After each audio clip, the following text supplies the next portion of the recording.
Your Excellencies, may it please the Court. I am Mr. Jovin Corial and also represent the defense in this matter.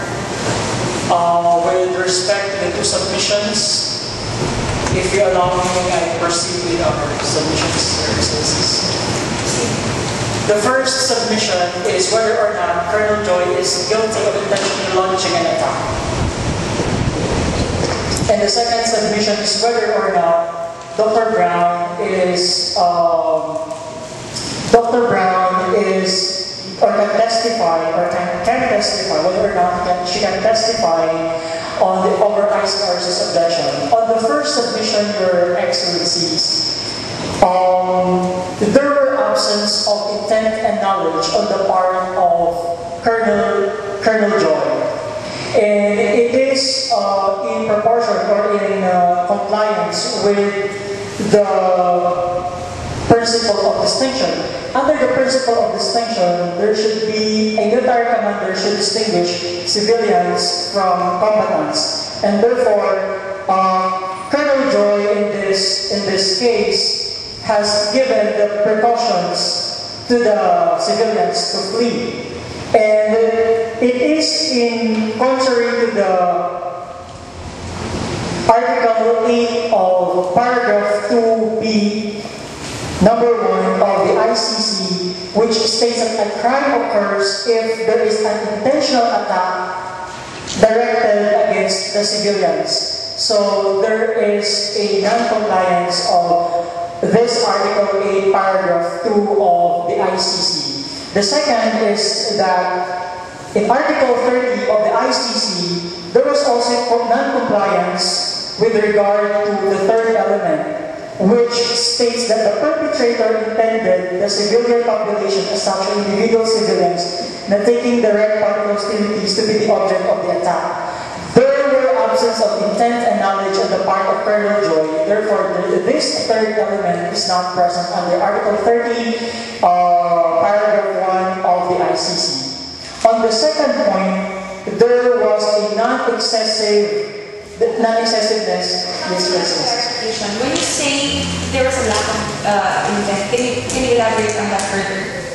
There was no intent in such a case that Colonel Joy and his men, especially Major Delay, they only intend that the attack would only for the civilians to flee. You're talking, of course, of the bombing of the chemical. Yes. What is that? The act of bombing itself constitute as an attack? There were a non-excessive attack because if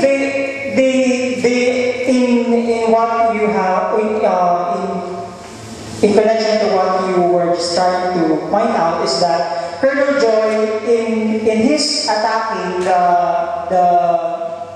in his act of attacking, there were absence of intent and knowledge in such a case that his intent is not for the civilians but to the military objects. The facts clearly, I'm sorry for that. The facts rather does not clearly signify the evidence that the chemicals or the bombing of the chemicals was intended for the civilians, and that the chemicals, Colonel Joy knew that the chemicals were hazardous, and there were also no clear evidence in the facts that the death of 100 civilians were caused by the chemical cloud. Is it not in the compromise that the exposure to chemicals actually caused skin diseases and respiratory injuries? That is a good point, Your Excellencies. However, the facts does not clearly clarify that the intention of Colonel Joy is to harm the civilians. If you may allow, Your Excellencies, may I finish my point with regard to that matter? Because there are three major important points with regard to the intent of launching an attack. I am only on my first point, Your Excellencies. Okay, thank you. The non-excessiveness of an attack. There was a non-excessiveness of an attack in a sense that it is not excessive as to the anticipated military advantage. In the first place, they comply with the principle of proportionality. Under the principle of proportionality, there is a balancing the harm caused by the attack against the value of the anticipated military advantage. In this case, there were given time of 3 minutes for the civilians to flee. And this 3 minutes is enough, and it will otherwise, if it exceeds the 3 minutes, it will defeat the purpose to gain military advantage, because their aim or their purpose here is to gain military advantage, but accidentally it resulted to civilian damages and injuries. But Colonel Joy and these men did not intend to harm or to injure the civilians in this case. Yes, Your Excellencies. You said that the attack was not intended to be carried out against civilians. Yes, Your Excellencies. However, the attack was carried out upon a factory. Is that correct? Yes, Your Excellencies. And would you concede that said factory is a civilian installation?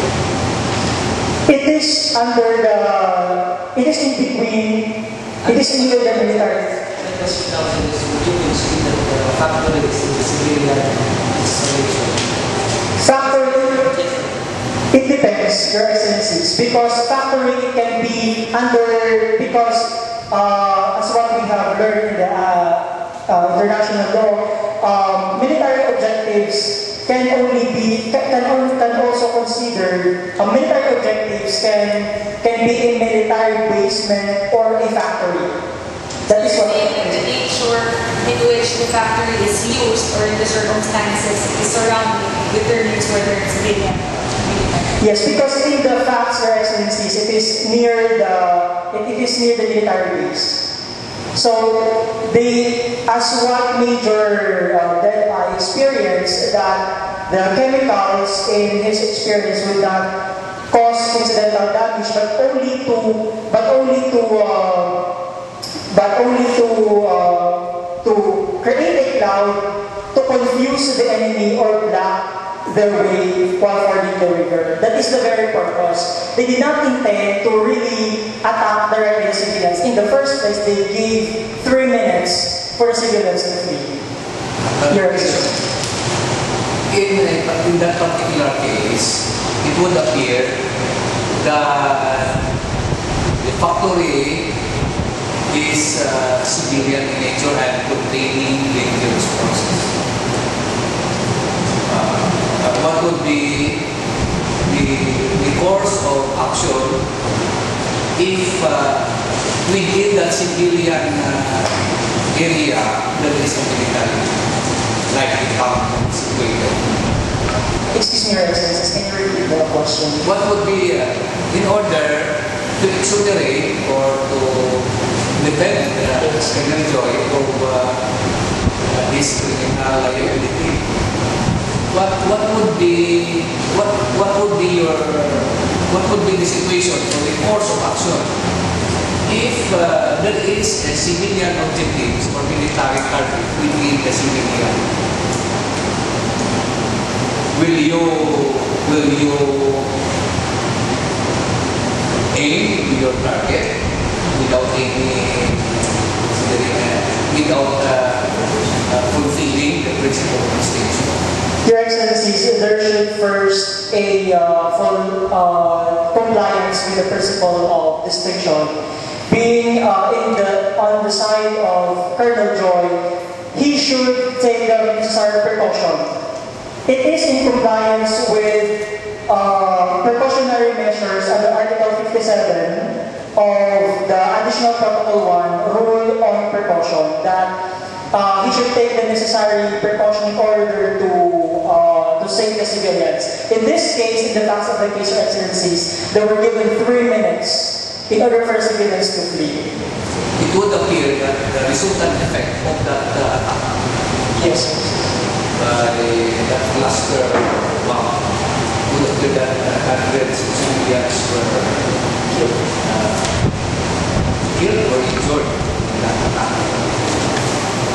There were no clear showing of evidence in the facts or excellencies that the death of the 100 civilians were caused really by the chemical clouds. So, but the very intention of Colonel Joy is to make a cloud, and is meant to make a cloud just to create a cloud in order to confuse or darken the enemy. Using a chemical plant that contains dangerous forces, just to create